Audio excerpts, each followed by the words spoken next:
ಕಾಲೇ ನೀವು ಅಲ್ಲಿ ಇರ್ಲಿಲ್ವಾ ಕಾಂಗ್ರೆಸ್ ಆಫೀಸ್ ಹತ್ರ?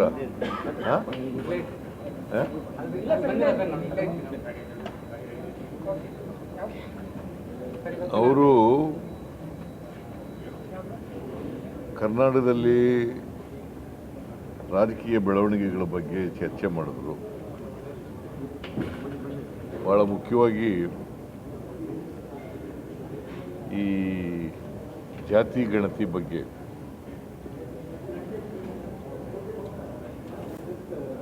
ಅದ್ರ ಬಗ್ಗೆ ಚರ್ಚೆ ಆಯಿತು. ಕೆಲವರು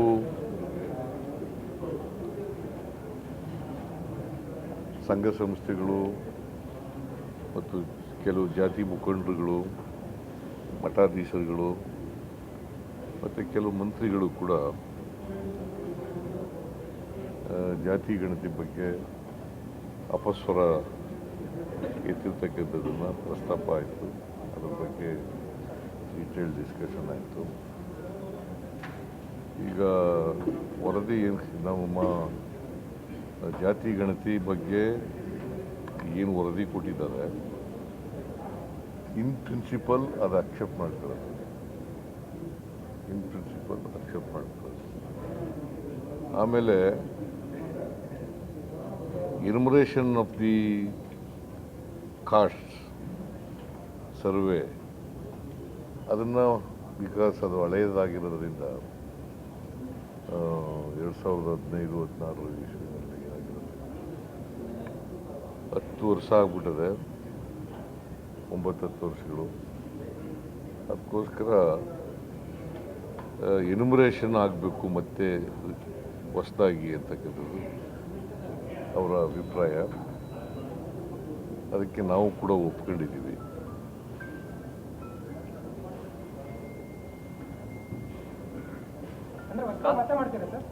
ಸರ್ವೆ ಮಾತ್ರ, ಜಾತಿ ಸರ್ವೆ ಮಾತ್ರ. In principle the report is accepted. ಜಾತಿ ಗಣತಿ ರಿಪೋರ್ಟನ್ನು in principle it is accepted.